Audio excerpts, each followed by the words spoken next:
Hi guys, Reverend Crystal Cox here, Goddess Church. And as you know, our PayPal donation site is bbgoddesschurch@gmail.com. And I'm going to read you a little bit out of this today. Okay, so Cathy Obrien, she had exposed Hillary Clinton and things that she had been done to her. She wrote Trance America, which is about MK Ultra and everybody being in a trance and how trances work, how you're programmed, stuff like that. Anyway, I bought her book, PTSD, Time to Heal, and I'm going to read it to you. So there you go. There's that. Okay. So, she wrote it in 2016, and okay. Let's see. It is within you to heal. The ability to heal from any level of trauma, abuse, post-traumatic stress, disorder, torture, and or mind control. It is your birthright to consciously realize your own truth and know where you've been in order to know where you're going. It is about time for you to reclaim control over your own mind and life and stop your past from intruding on your present.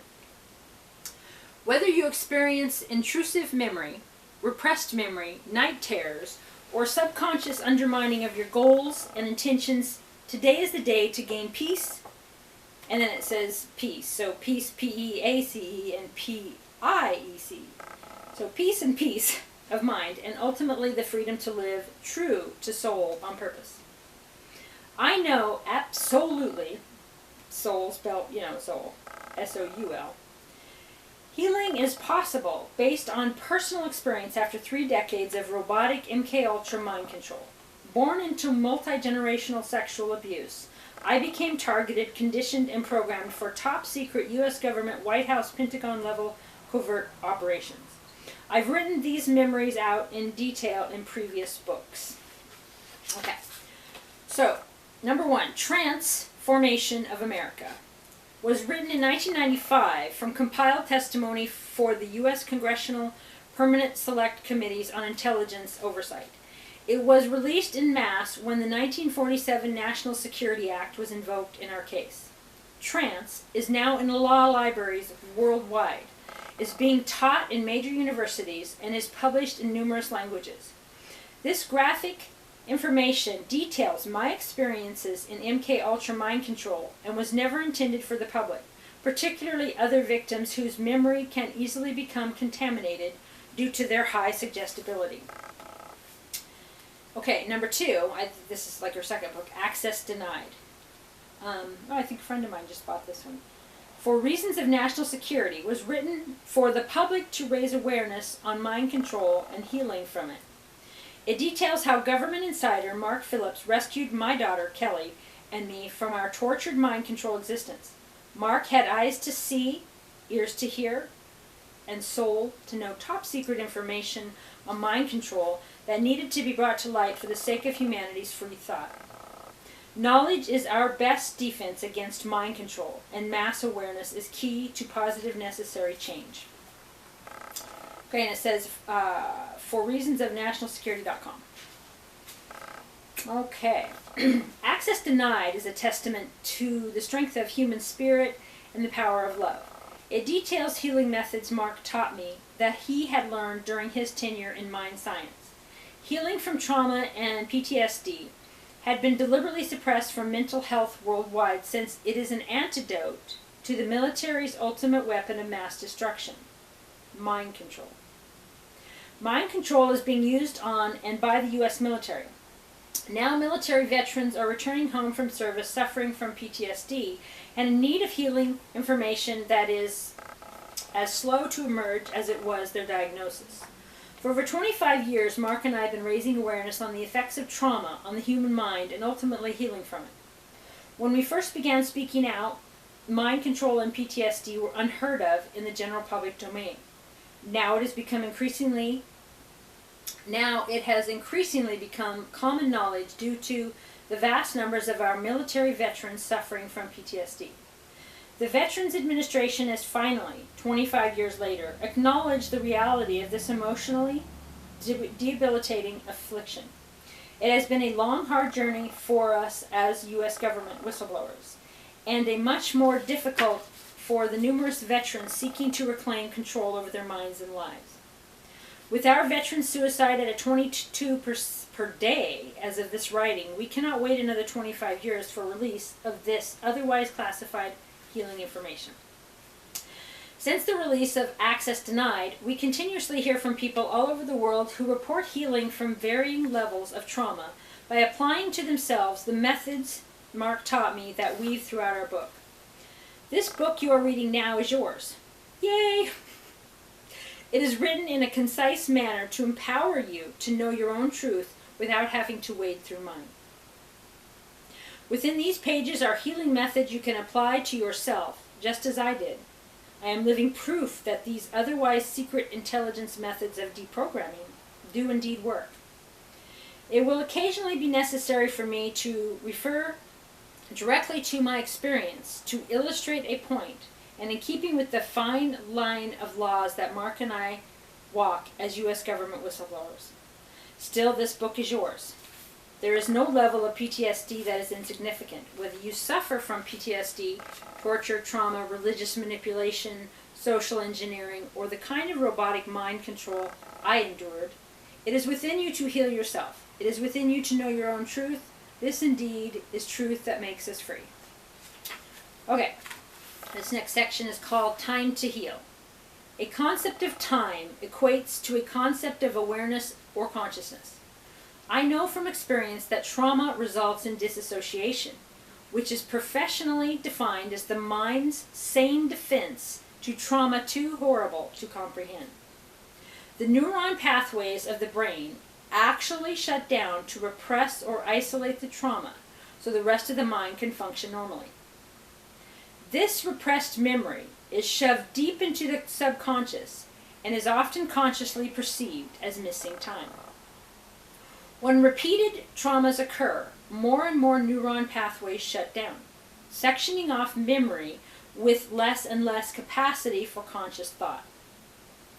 Disassociation is immobilizing and can appear as daydreaming due to the sleep-like state of the conscious mind. This in turn leaves a traumatized person highly suggestible to subconscious manipulation and thus easily led. The reality of this brain reaction is known by those in positions of control who capitalize on lack of awareness. When 9/11 occurred in the U.S., the whole nation was traumatized and thus easily and deliberately led into war. 9/11 is a powerful example of mind control's sliding scale, which extends from social engineering of a whole population to the kind of robotic mind control I endured. A bombardment of military ads on television in conjunction with constant images of 9/11's terror and declaration of war by U.S. leaders resulted in unprecedented military recruitment. Basic military training includes physical exhaustion, often compounded by sleep, food, and water deprivation in conjunction with NLP, neuro-linguistic programming, which is the language of the subconscious. The subconscious mind has no ability to question, reason, or consciously comprehend, and can be programmed to override basic instinct.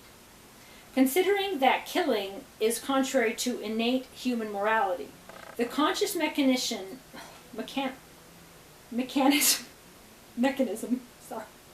of compassion must be overridden in order for a soldier to point and shoot without hesitation. Right?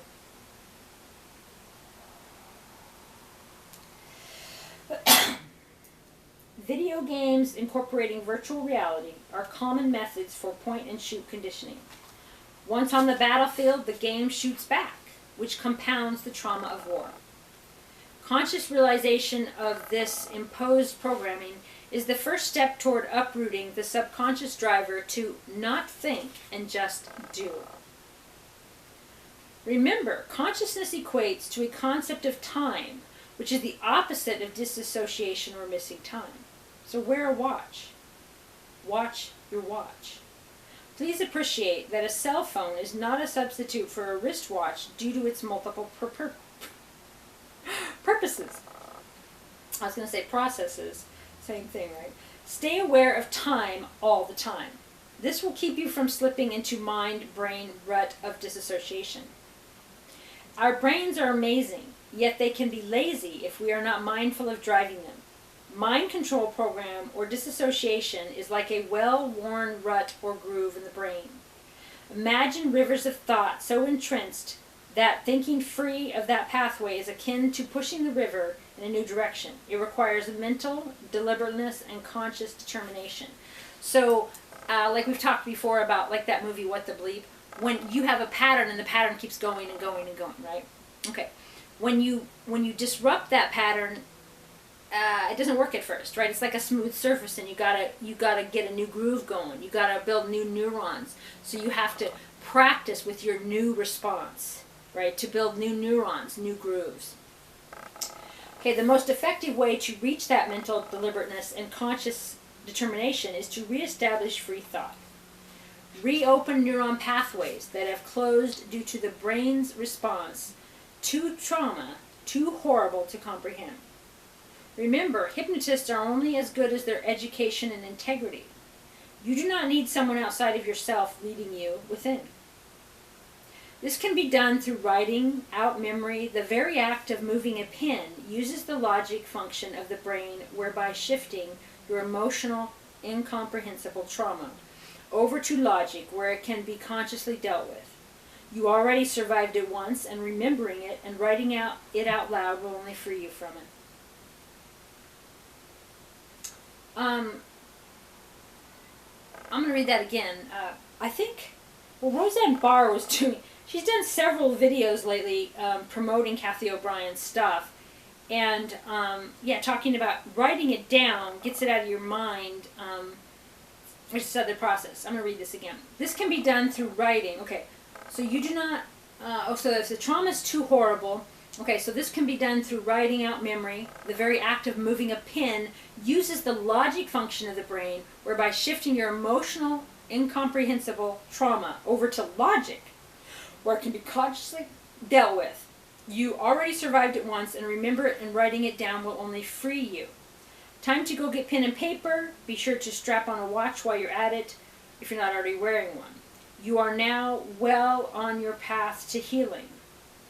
Okay, so this is what we talk about all the time, about creating your own reality and moving to different realities, okay? So when an emotion comes up, sad, grief, depression, whatever, you go, what must I believe to be feeling this emotion? Okay? And in that, you take your subconscious beliefs that are creating reality with you and for you without you knowing, kind of, based on your ancestors' belief, based on all kinds of information. You don't know if it's your belief. So you go, okay, well, this is what I must believe to be sad right now. Then you go, wait a minute, I don't believe that. But you bring the subconscious, unconscious creation of reality to the forefront, to the consciousness. Because your beliefs create your reality. Okay? Your emotions create your reality.